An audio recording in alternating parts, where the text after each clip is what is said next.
So I suppose you talked about kind of winning elections and how the Labour Party came up to win elections. So they've lost the last election, and now Jeremy Corbyn's the leader of the Labour Party, and they're getting so much, I suppose you said, vertical noise from the press and the media.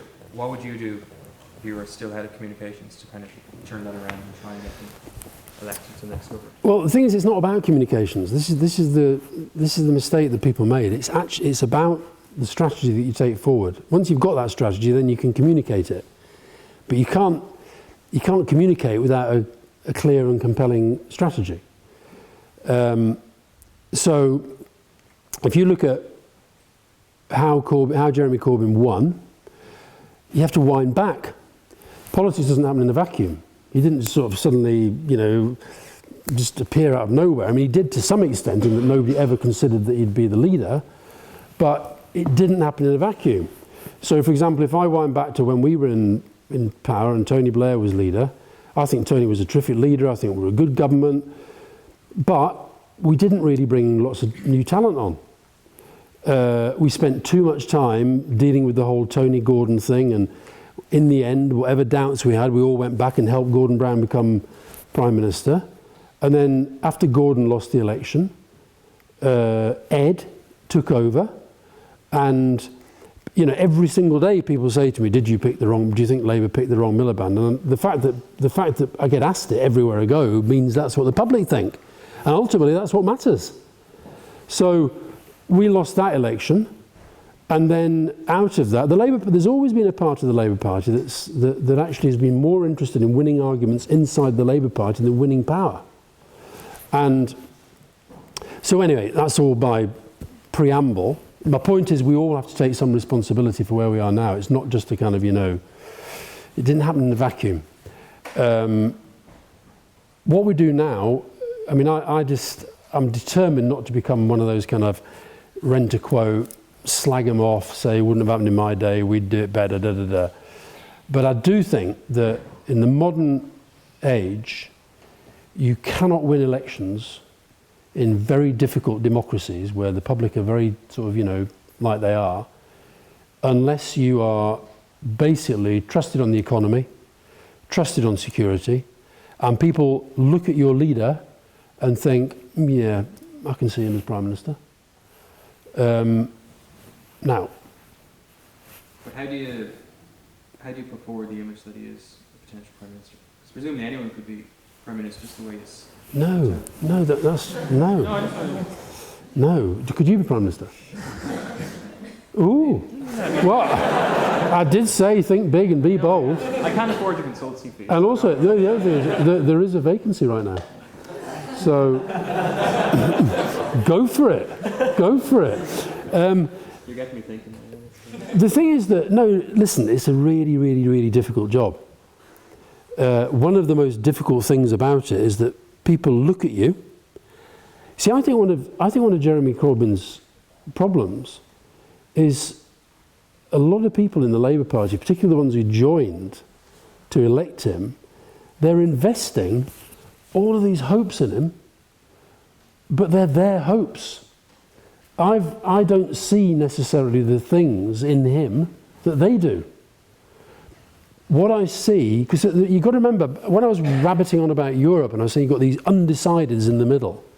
Now, to somebody like me, and I suspect to somebody like you, the concept of undecided is kind of a bit weird, right? But a lot of people don't think about politics unless they have to. They don't think about it. It's not, they get on with their lives. So they come along to an election and they take a look and they just have an instinct sometimes. I think Ed Miliband, for example, I think a lot of people decided the day he was elected leader of the Labour Party, I think quite a lot of people decided that day, watching the news, watching the television, all this big ballyhoo about the new leader of the Labour Party, I think a lot of people just looked at him and think, that guy's not the Prime Minister. He's not a Prime Minister. And I think it's difficult to recover from that. Now, funny enough, I was at a business thing the other night and somebody, a right-wing conservative businessman, said he thought Corbyn could win. He thought that this inequality thing is going to get bigger and bigger and bigger. I agree with that. He thought there was a possibility that the economy would go belly up again. It might. He thought there was a definite chance of the Tories becoming so arrogant, which they always do, by the way, and which they are at the moment, so arrogant that the public just sort of say, I don't care if people say Corbyn's not up, I'm just going to vote for change and that's Labour, because that's the only alternative. My point is, I don't buy the idea that oppositions win elections because governments lose them. I think oppositions have to win elections and governments have to lose. In other words, if you've got a government, this is what we saw at the last election, if you've got a government that, I thought it was a pretty terrible government, but people thought, oh well, it's good enough, make do with it, I don't want to change. I'm not going for the change that's on offer. And so it's really not a question of what would you do to, you know, should he be wearing a tie, should he make this sort of speech, that sort of speech. Ultimately, it's about what is your core strategy, what are you saying? It's the big things that you're saying. And that's where I feel there's just not necessarily the connection with the people that you have to win that we lost last time. Does that make sense? Is that just, like, how would you build a direct connection? By changing the message or changing the policies? So it's not the way you communicate, but it's the actual content itself? It's content and it's delivery. It's content, it's delivery, and it's how you deliver. So it's all of these things. I say in the Winners book, I call it the Holy Trinity, because I'm an atheist and I don't do God. I say strategy is God, and the Holy Trinity is strategy, teamship, and leadership. I apologise to any believers in here, but it's just my way of thinking about what I think about. And strategy, teamship, and leadership, you can have a great strategy, right? But Winston Churchill once said, you can have the most beautiful strategy in the world, but occasionally it's worth looking at whether it's working. So you need the strategy. You won't be able to execute a good strategy unless you've got leadership and teamship. And those three things have got to go together. And, you know, you just got to, you don't have to be Einstein to sort of look at what's happening to the way that British politics is at the moment to say that Labour isn't really coming over as a strong team. And it's not enough for people to say, oh, well, that's because you're not all uniting around the leader. Because there has to be something that people want to unite around and will be energised to go and do that. So these three things have got to go together. Do you think Corbyn gets a fair go in the media, like in general? Like they latch onto little things, like after the morning tie, doing all the crap. Yeah. Things like that. Look, no Labour. People like to think that because we got a better press than previous Labour leaders, that we used to get a fair press from the British media. We didn't. We just about leveled things out in the best of times. But the British press is a nightmare. I've got a section, I'm going to put my speech tomorrow, I'm going to put it in my blog in the morning. And I've got a little section in there about some of the stories that the British press have written about Europe, right? The stuff that they've said Brussels is going to ban. Kilts, curries, Caerphilly cheese, the British passport crest, the British Army, Scotch whisky was going to be classified as an inflammable liquid. I mean, utter horseshit, right? And so the answer to your question is no, he doesn't get a fair press, but nor did we, and nor did Ed Miliband, and nor did Gordon Brown, and nor did Neil Kinnock, and nor did Michael Foot. And we have a very right-wing media. At the moment, nor does David Cameron, because he's doing, by my lights, the right thing on Europe, so therefore most of the papers are trying to kill him. So I think once politicians start saying, this is because I'm not getting a fair press, and these little things that people latch upon. I mean, for example, I was in Singapore recently. A taxi driver in Singapore, a Chinese taxi driver, said to me, why did Mr. Miliband do the headstone? He knew about that headstone. You know, the thing where he put the pledges on the thing. And he knew about the bacon sandwich. Right? You know where he ate a bacon sandwich in that picture. Now, okay, it wasn't a very flattering picture. He's eating the bacon sandwich. If there'd been a really clear and compelling strategy that was powering its way through to the public, people would have gone, what are they on about? Why are they talking about that? So I think sometimes when you talk about latching onto the little things, it's because they're wheedling away at something bigger. You know, Hillary Clinton, she pulls funny faces. See a lot of the pictures of Hillary like that. You don't notice because she's actually saying something really powerful and big and important. So when you're controlling the message, or I suppose you're trying to get like a particular political message out there, and I suppose when you were in your role as Director of Communications, what sort of would have been the boundaries you would have set for yourself, sort of the ethical boundaries? Like what would you not have done? What would you have done to kind of like control the message or get your side out? I think if you're in that sort of position, under that sort of scrutiny all the time, you do have to have, your boundaries have got to be within what those who are scrutinising you might consider troublesome. Now, even doing that, I got a lot of grief. But that's because most of the papers didn't want us to win. You know, you've got to understand that they at the moment, I mean, Tony Blair still gets battered in the press. And the reason for that is that the right hate him because he was a Labour leader who won. And the left kind of hate him partly because of Iraq, but actually it's because he was a Labour leader who wasn't left-wing enough for them. The people who seem to like him when we're in power are the public. And ultimately, I'd rather have them on side than the press.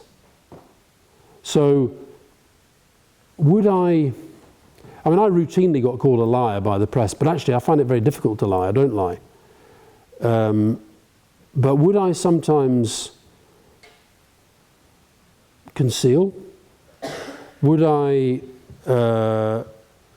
not tell people things that they wanted me to? Definitely. If it didn't suit our purposes, definitely, yeah. But I don't consider that unethical. And I suppose the Malcolm Tucker satirization of you, was there any kind of, I suppose, truth in shouting at journalists and stuff like that, or is that Yeah, but it's overblown. It is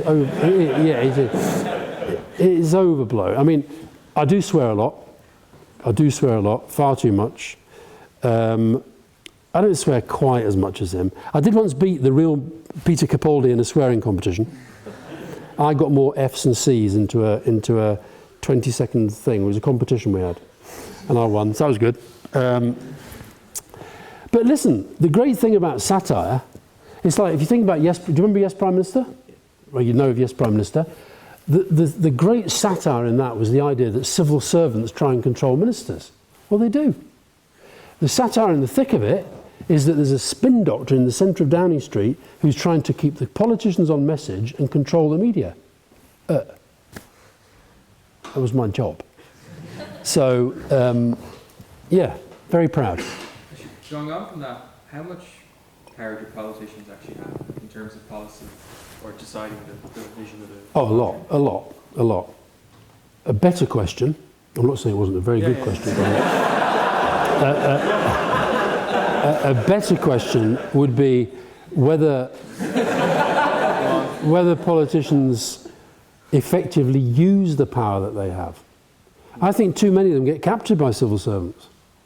Ultimately, civil servants are there to serve. There's a clue in the word, servants. They're there to serve elected ministers.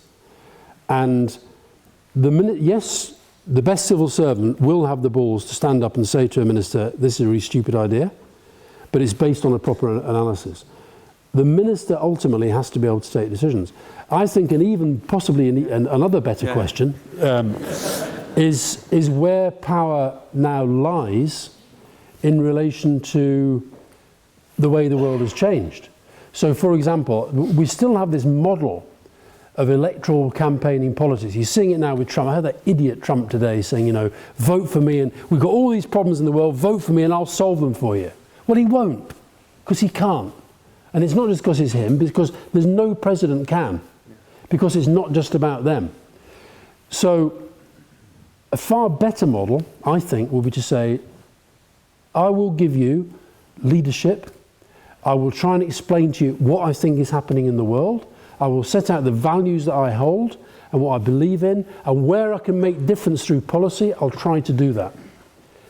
But there's still, we saw in our last election, vote for us and we'll give you this, give you a job, we'll give you a house, we'll keep the lights going on, the rest of it. And I think people are sick of that kind of model of politics. I think they're looking for a much deeper sense of of understanding. And the reason they have less power, they don't like to say, I'm less powerful than I was. So, for example, within the European Union debate, every single one of those 27 countries has agreed to pool some sovereignty for a bigger purpose, if you like, for a bigger project which will benefit all of those countries. But they still, every single one of them likes to stand up at elections for the domestic parliament and say, I can do everything. And, you know, if you look at I'm not a sort of conspiracy theorist about, you know, corporations and all the rest of it, but the reality is there is more power now in corporations. Governments, this whole thing about the Panama Papers is really about the inability of governments, sometimes including the collusion of governments, actually to track money and to tax money so that we all share from the benefits of it. And they don't like to admit that. You're never going to deal with this whole this tax evasion stuff until every government in the world decides they want to do something, but it suits some governments not to do it. So politicians have less power than they did, but they still have an awful lot of power. Do you think it's only a certain amount of politicians? Like how much, when you were with the Blair years, how much of the policy was actually kind of decided on the whole party level, all of the elected, not TDs, were they? MPs. All of the elected MPs, or was it just still a small? So in terms of how much, you know, when you vote for your local MP, how much power as a backbencher will they have? Well, the thing is, look at from your years to now. Yeah, but listen, in our system, you have, you know, it may change, but you have parties, you have manifestos, you get people who get elected on platform, their platform, and actually, there's quite a lot of tolerance. I didn't always like it. There's quite a lot of tolerance of MPs getting elected on that platform, but then saying, I disagree with parts of it. But I think the policy-making process, we tried to democratise the policy-making process, policy forums, you know, votes at conference and all that stuff. But ultimately, you do need leadership. You need people who are going to say, right, if we're going to do it, in the end, it's got to come down to words on a piece of paper that says, this is a bill to do X, Y, Z. And you can't do everything. You have to have argument. You have to have debate and argument about it. But I think there's no perfect system of democracy. But usually what people say when it's not democratic and they don't listen to anybody, what it usually means is that I disagree with what they're doing. If it was doing something that that person wanted us to do, it would be democratic. Does that make sense? Yeah. So you mentioned, I suppose, during the speech, that there was less of a belief in elected representatives at the moment.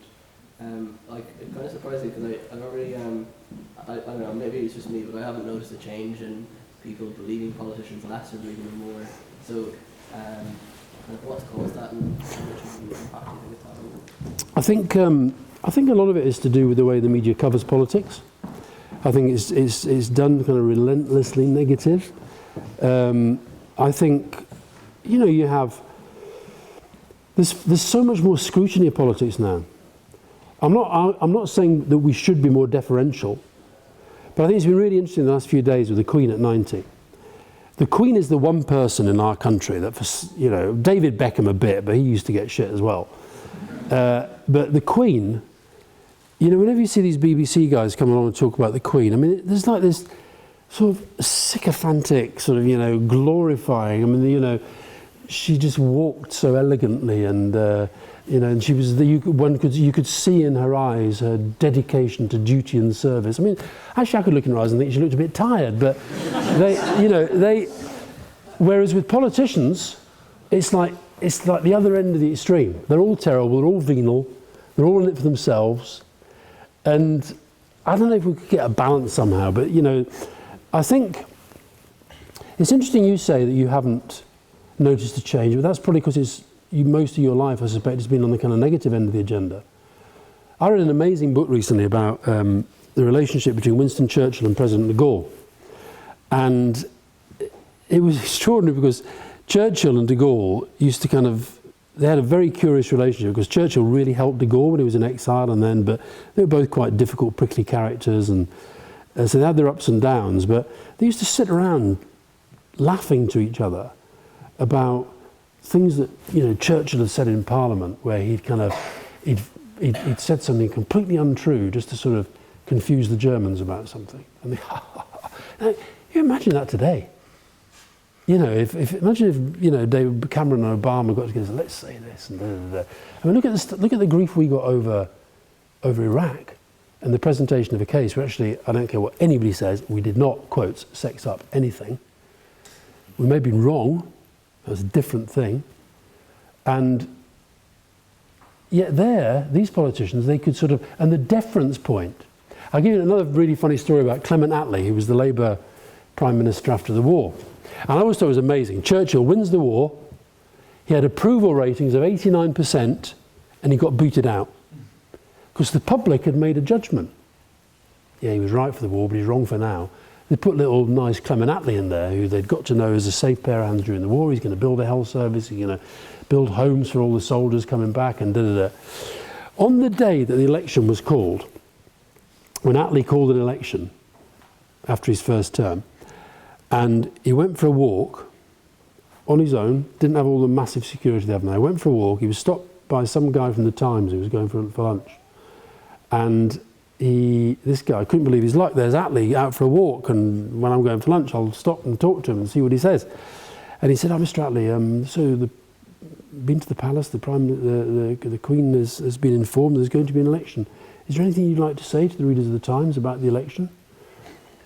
"No," and walked on. Now, just think about it today. It's like, you know, you're in this 24/7, you communicate, media, blah, social media, Twitter, da, da, da. It's a totally different world. Do you think that's why, I mean, you talk a lot about the Labour conference and kind of the booze and the drinking in the party. Do you think that, to a certain degree... We're going to talk about that. It's in a book? In the book, Not today? Oh, not today, no. No, okay. No. So, you talk about, do you think, to a certain degree, that there's so many limited opportunities for politicians to let loose or just relax, that they kind of maybe focus in or kind of overdo it at certain times? I certainly think that when I was a journalist, working in the House of Commons, say in the 80s, I would regularly see politicians falling over drunk. We just didn't write about it. Whereas now, today, you'd be, oh, here we go. Yeah. Straight onto Twitter, straight onto YouTube, straight onto WhatsApp. It's gone. I think, funny enough, on the stuff on alcohol, I think journalists and politicians drink less than they used to. It's the general public that drinks more now. So, do they let loose? I just think that, you know, listen, if you're an MP, you do have to accept certain kind of limitations on your life, I think. Whether you like it or not, otherwise you wouldn't do it. But, I think you can have a pretty good life. Yeah. Do you think it affects, I suppose, like female politicians more so? When the last Conservative front bench was announced, there was a focus at the first cabinet meeting on what the women were wearing. The female ministers. Was there? Yeah, there was. It was in the tabloid papers. Like they were kind of focused on, you know, like I suppose she's not wearing like a business attire. So do you think it's more difficult for women in politics? I think yes and no. Yes and no. I think that I certainly think women get judged in a completely different way, and it's unfair and discriminatory. But I still think that I think women can make it in the same way as men. In a funny sort of way, I think Thatcher was such a sort of a one-off in a way. I think Thatcher used to love those cabinet pictures when she was the only woman. I think Thatcher very much saw her role as being a woman prime minister. She never saw her role as bringing on women. I think now, this government, I think, has a blind spot on a lot of things. Has a blind spot on women, has a blind spot on race, has a blind spot on disability, has a blind spot on mental health. I just think they do. Actually, to be fair, they've been better on mental health than I thought they'd be, but they're still not good enough. But I think that, I do think the whole thing about, you see, politics, look at, we were talking about Corbyn earlier. Corbyn does get grief for how he looks. Cameron is quite interesting, because Cameron obviously, you know, wears quite nice suits and what have you. If you notice, he always wears a blue tie. Always. Now that was partly because he's a Conservative, I guess, but also I think it's just that he's found a little uniform that people don't, so that people won't think too much about it. Angela Merkel, who's my favourite politician in Europe at the moment, because I think she shows a bit of leadership. Are you German? A few Germans there? Yeah? No? You like Merkel? You don't like Merkel? Okay, all right, okay. It's just that you nodded sort of knowingly to your colleague there, and I thought that was like a sort of, oh, we like Merkel as well comment, but you're probably talking about something completely different because we're droning on too long. Angela Merkel goes everywhere with her own personal stylist, right? Why does Angela Merkel, who doesn't look like a kind of, she's not exactly Anna Wintour, and why does she go around? The answer is she has this person whose job is to make sure whatever she's wearing, she always looks the same. The hair, the makeup, the look is always the same. Why does she do that? So that nobody talks about her clothes. I like that. And let's be honest. Some women use it to their advantage. Some men use it to their advantage. Some men dress in a certain. Why does that twat George Galloway wear a hat? By the way, I saw that he was a previous recipient of this award. Yeah. So it's kind of worthless, really, isn't it?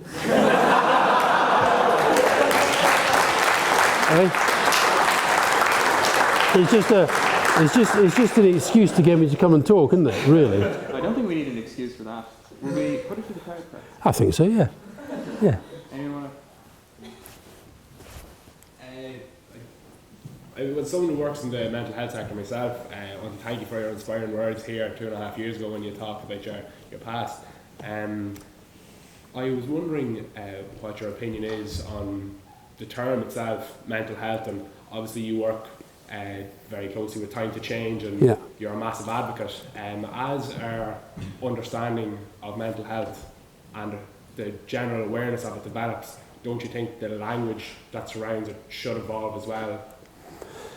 I do. That's a really good question, and I think mental health is okay for now.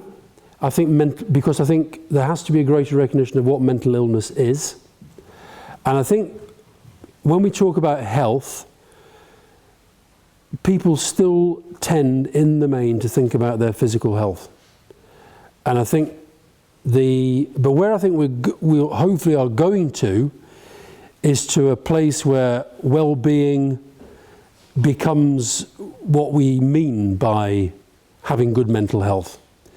But I don't mind. I think mental health actually is kind of what it is. We can talk about the power of the mind, we can talk about the complexities of the mind, but I think that what I'm trying to do in the work with Time to Change is get to a place where people, not as people, but governments as well, there is a genuine equality between the way that people think about physical and mental health as individuals, as doctors, as governments in their spending decisions and so forth. And to me, the state of the mind is about our mental health.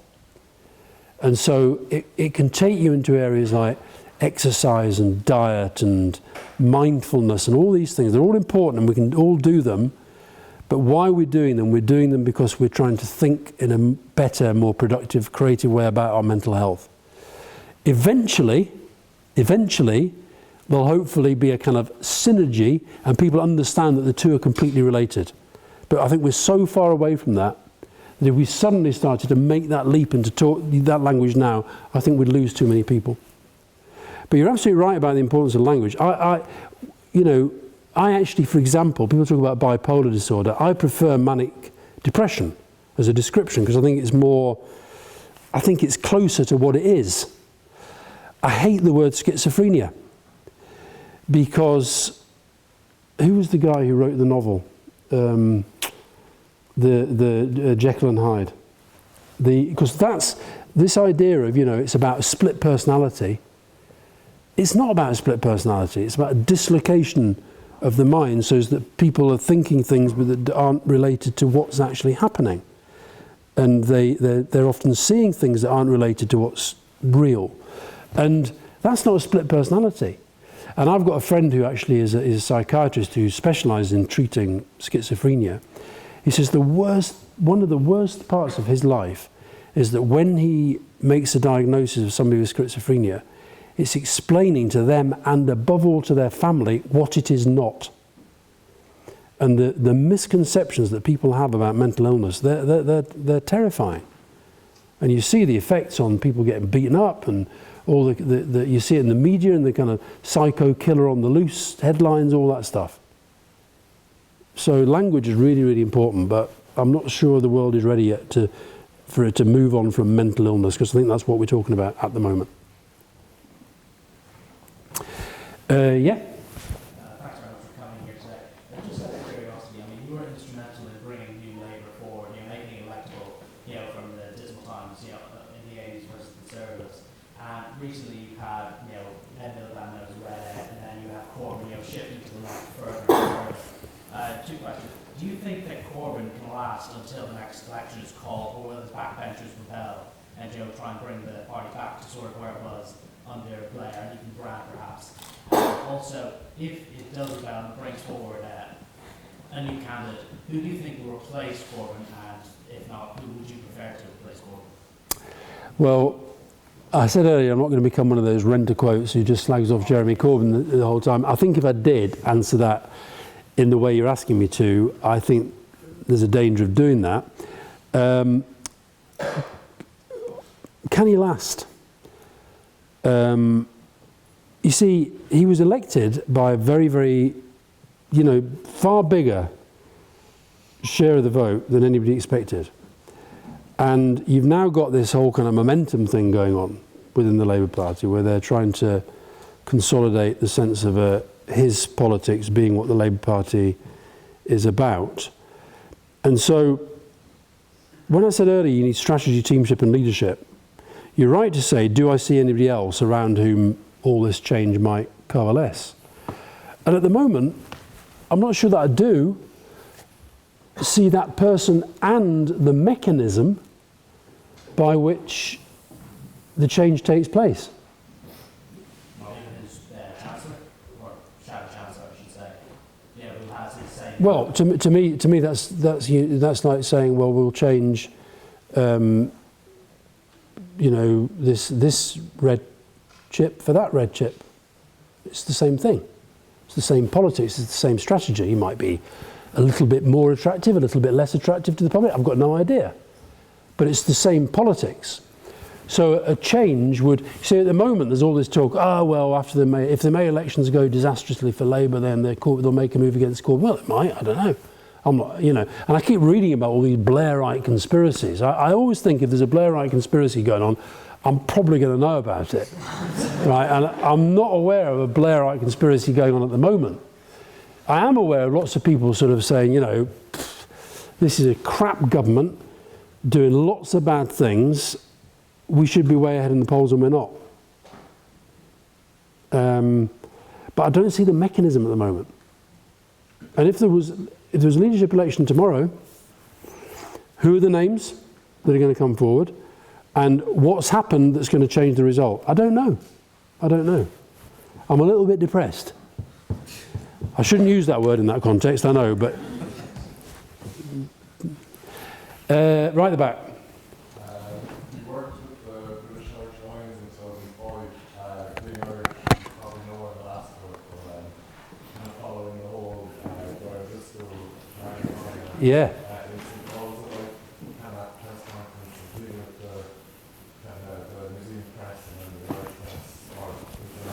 Yeah, that was an interesting one for me, because it was like it was completely out of the blue. I left in 2003, number 10. I knew I was going to go back for the 2005 campaign, and I knew I didn't want to go back in after that. So then Clive Woodward gets in touch, do I fancy doing this? I said, yeah, I'll give it a go. I did say to him right at the start, Clive, I don't think this is a very good idea, Because the press are they're not going to have me as their bloody, you know, he said, well, I don't care. They told me, the press complained to me that our operation wasn't good enough. They want a heavy hitter. You're a heavy hitter. I want you to do it. So I went and I did it. But the press didn't really want to make it work.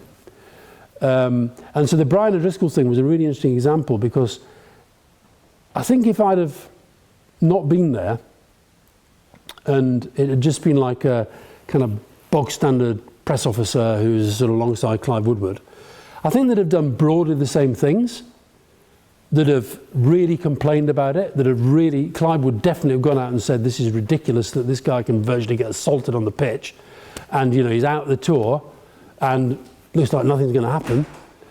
I think they'd have done the same things. But what happened was that they kind of made it all about me, trying to sort of, you know, put political spin into sport and blah, blah, blah. And it just became ridiculous. So, and the other thing, I mean, the Winners book is actually about the differences and the similarities between sport and business and politics, winning in sport and politics. And the thing about sport ultimately is, it is about the results. If the Lions had won the 3 tests, nobody would have given a damn about me being there. But when they started losing, I was just like a nice little thing over there that we could have a bit of fun with. But I really enjoyed it, and I've stayed in touch with loads of the players. Paul O'Connell, Brian, Donnacha O'Callaghan, Ronan O'Gara.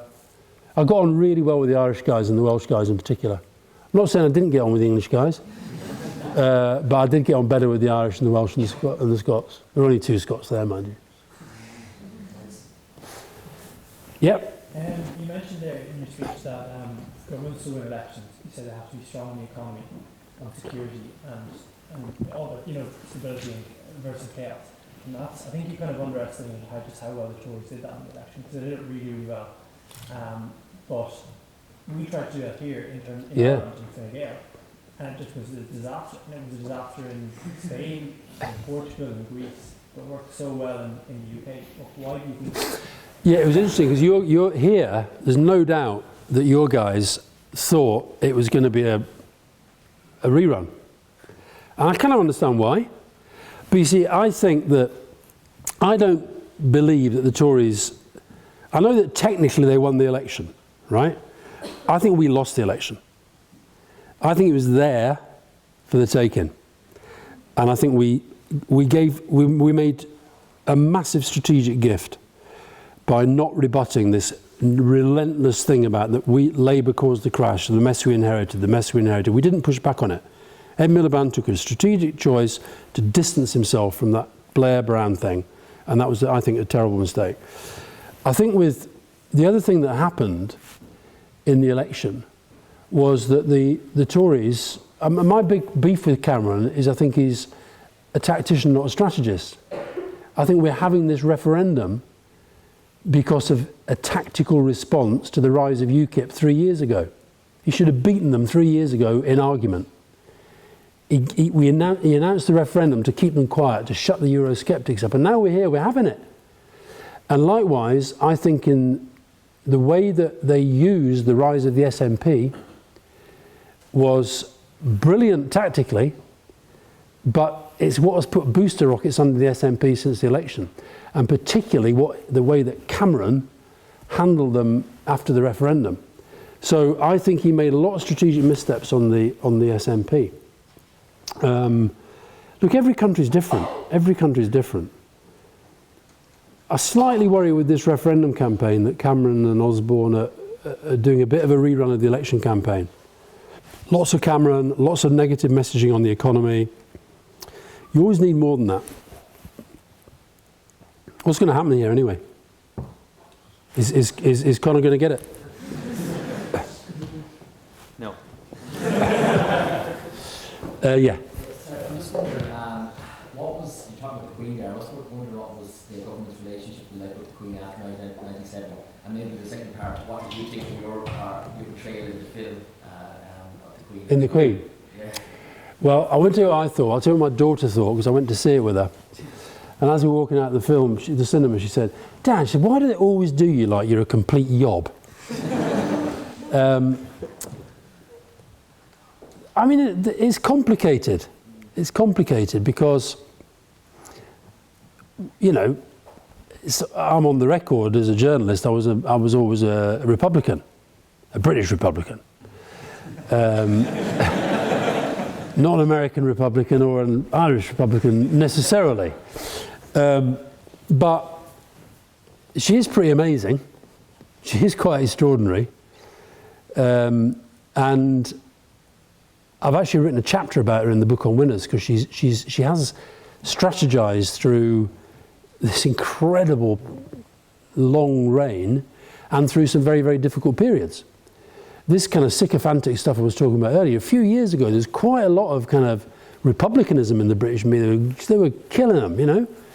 And so she's got through, and I think that we were always very sensitive to the fact that we knew the right-wing media and some right-wing politicians were just waiting to be able to say Tony Blair was kind of getting a bit above his station, or, you know, trying to use the Queen in politics or all that. So that whole, you know, the week of Diana's death was very, very... We actually, I think, bent over backwards to make sure that didn't happen, but actually we still got criticised and got accused of it. And even, you know, the People's Princess thing, you never know when a kind of soundbite is going to connect or not.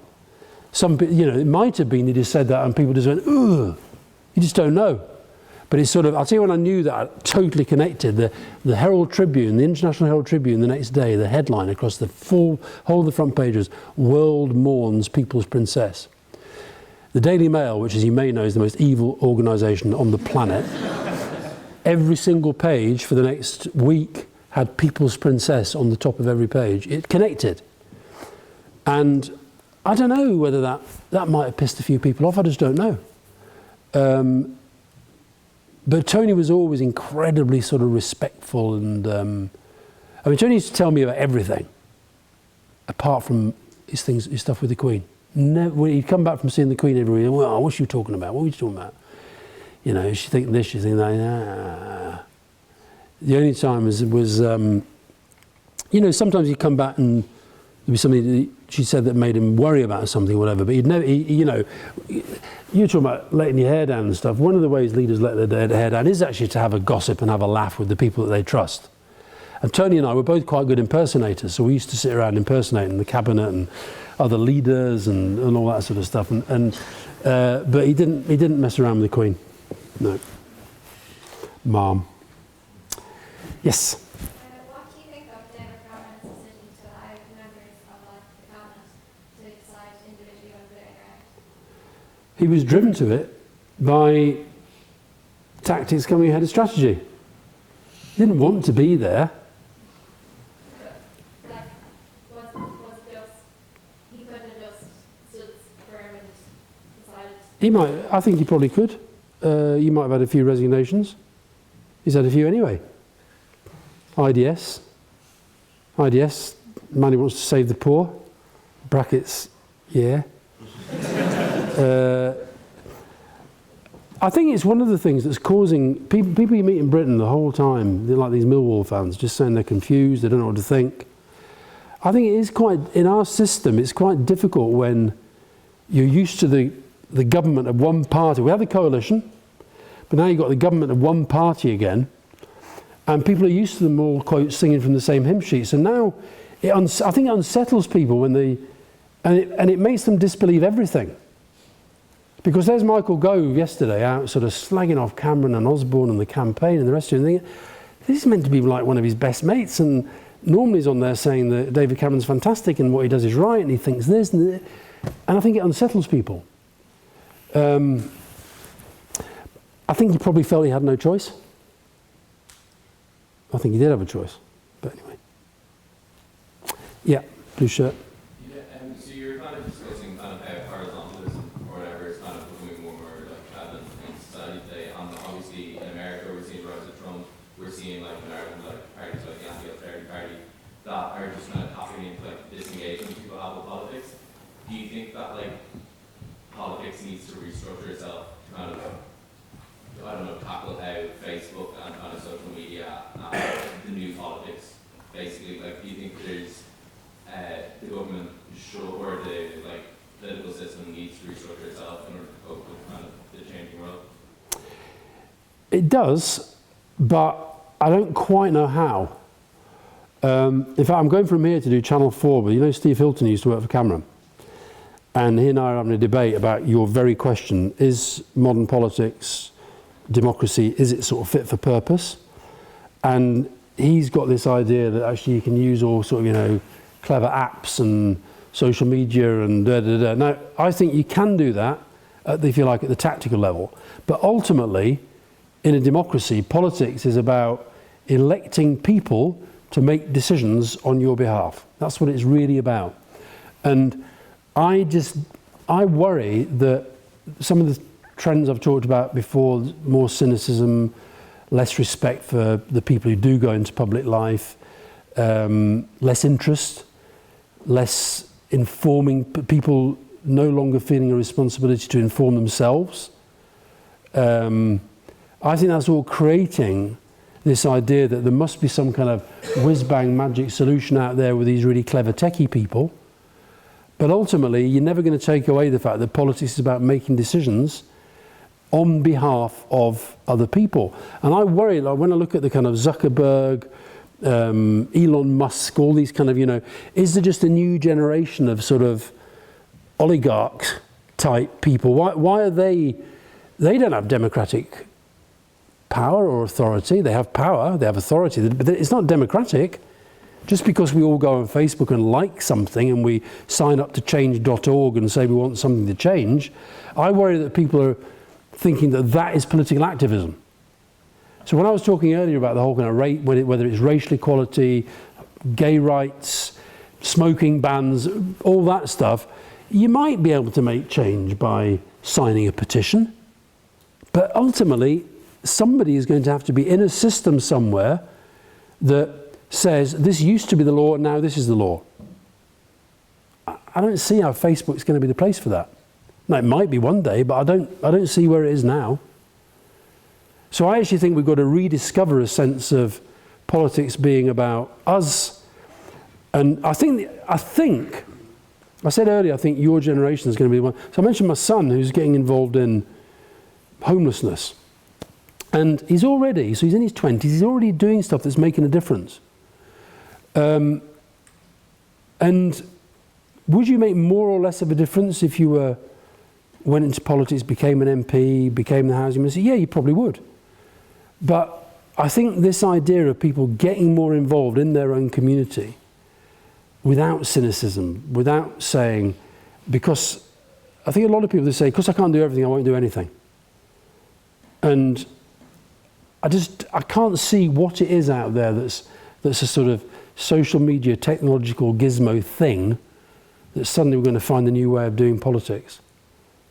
I'm not sure we need the new way of doing politics. We need to find new ways of making people understand that it's relevant to their lives. That's the bit that we're failing at the moment. Yep. In my lifetime, I've seen politics just like Tories versus Labour, and then you had the coalition where there's Democrats, and now you've got a whole mix of loads of different parties. What do you see is the future? Do you think we'll return to that big two-party battle, or do you think the smaller party will end up in power? Well, look what's happened in Scotland. It's already happened.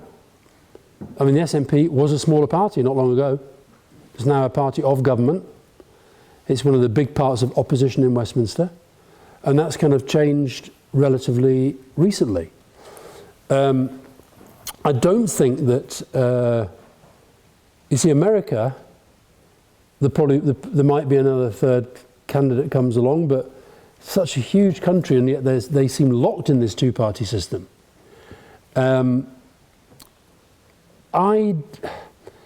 It's one of the things I'm going to talk to you about with Steve Hilton about on the telly. I think that I worry at the moment that with the kind of Bullingdon boys in power, that politics is already a little bit becoming a kind of thing for rich people. If we start to say it should become easier for independents to get power and all the rest of it, most people can only get into politics through the party system. And I worry. I look at sort of what's happening. I'm a supporter of elected mayors and all that, but I look at, Ken Livingstone, Boris Johnson, and I think Ken did quite a lot of good things for London, but I think Boris Johnson has been mayor and done a lot of good things for Boris Johnson. I think he's been very good for London. And I think you've got to be careful when it becomes too much about the kind of cult of the individual. So I still am slightly attached to the big party. I also think that it's good to have majorities so that governments can do things. I don't think the coalition was a great success. Listen, I've got to go to telly soon, haven't I? Do you want to take one more question? Yeah. Time for one more and then we'll do Okay, let's take two over there. Yeah. No, I meant her. I'm going to go 2 questions then. No, I meant her. She smiled the whole way through my speech. You said that Northern Ireland was one of the key issues that made you go in with Tony Blair. Why was that one true? No, it wasn't one of the key issues that made me go in. Yeah. It was one of the parts of what we did that I felt was most significant, felt proudest of. And there is definitely, I can remember, who the hell was it? Somebody once said to me when we started doing the peace process, somebody said, this Northern Ireland thing will get into your bones. And it sort of does.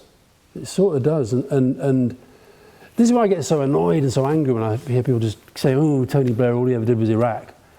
I'm not saying Iraq wasn't a big part of his premiership. But actually, if you were to run a kind of a rule over the hours that went into issue by issue, Northern Ireland would be right up there. I mean, the number of times we sort of flew over here and worked through the night and then went back and then it didn't quite go, so we came back and, And I also find it very sad the way people treat Bertie Ahern in Ireland now. Because he was seriously, he was amazing during that time. He really was. And, I speak as a find. And I think it was a really, really good example of what different collections of politicians of different beliefs and different parties and different backgrounds can make happen if they've got leadership, which was Tony and Bertie and Clinton, and if they've got enough within them to say, okay, I'm going to give this a go. And it was incredible. I mean, I can remember once being in a meeting in Number 10. The first time Adams and McGuinness came to Downing Street, that was a big, big thing. That was a big thing. And then it became a norm.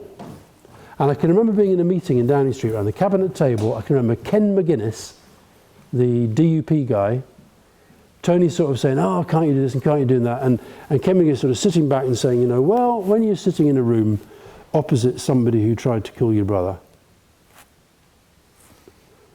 it's like you think, ooh, wow. Strong, really visceral, powerful stuff. And you keep going. And actually, he was willing to do stuff. He was willing to make change, but he just wanted to make his point. It was fascinating. It was absolutely fascinating. And all of those people, I think, were incredibly lucky. I wrote a book a couple of years ago, The Irish Diaries, and it was all about the peace process. And a lot of it was luck. A lot of it was the luck of that collection of personalities being in the jobs they were doing at that time. David Trimble was a nightmare. But he was absolutely the right guy who was there at that time doing that job. And he sacrificed himself in a way. Ian Paisley, nightmare. Right, people forget this, the day of the Good Friday Agreement, Ian Paisley marched on Stormont and they removed the gates at midnight. Because he was a nightmare. But at the right time, he became the right guy. So there's a lot of luck. Now, I don't care about Channel 4, but I think Channel 4 might care about Channel 4. So, I suppose, leave that question. Is that okay? Or one last one at the back. You mentioned earlier about Queen and media's love for in Britain. And I think to some extent that has gone into Asian women. So do you think following the Queen's death as a place for the British monarchy? Or do you think that symbolism will change something like that? I just think they're very, very good at the art of survival. And I think they'll still be there. And I think they're actually, a lot of it is down to her, but they're in a better place strategically than they've been in my lifetime. And it's not just the Queen now. I mean, I went to a rugby match during the World Cup. When Prince Harry came on the screen, the crowd were going wild. I've got to tell you a funny story. You know Jonathan Powell, who was Tony's chief of staff, and he actually was a bloody hero in Northern Ireland. But anyway, we got invited to a farewell at the Buckingham Palace to somebody who worked at the palace, and we'd worked very closely with. And the Queen came along and made a little speech, and and we're standing around there, and you're looking around the room and you're thinking, not many black people, lots of people with little pinky rings, lots of sort of florid chaps with whiskers, lots of ladies with big hair and all the rest of it. We'd been in power for about 10 years, and Jonathan just turned to me and he whispered, he says, "You do realise we've completely failed in our mission." So I think they're there for the duration. Okay, so I have over here. I'm sorry if the ones that couldn't, and I would have stayed, I promise you, but I've agreed to talk bollocks on the television tonight. So we'll get you to sign the... Right, I'm not, as long as I'm not on the same page as George Galloway. A hero of yours, I take it, yeah. Extraordinary meeting. The citizen who wouldn't agenda was asking. Nice. Well, it's a ballpoint. Oh, get a better pen than that. Look at that. It's got one of those things. I don't know those since I was at school. You have a red one. You're not that young to have a pen like that in school. No, we're not fine. Do I just sign it? Just sign. Oh, just sign there.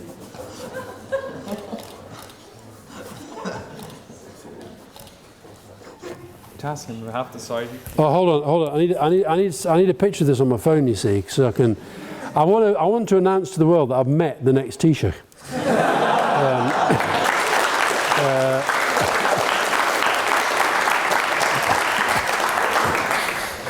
Yeah. And the thing is, it's. How many times do you see an Apple logo in a day? It's incredible, isn't it? So here we go. Do you know my code? Nah, no, it's okay. There you go. Do you know what to do, yeah? Yeah, if you can find the camera. There it is. There you go. Perfect. Right. Okay, my treasurer says we want the LMH sign in the Oh, background of course we do. Of course we do. Get this out of the way. What's that, an H? Literary and historical. Right, okay. And then, so here's the... So I'm a shaking hand. What am I doing? What am I doing? Fucking... Right.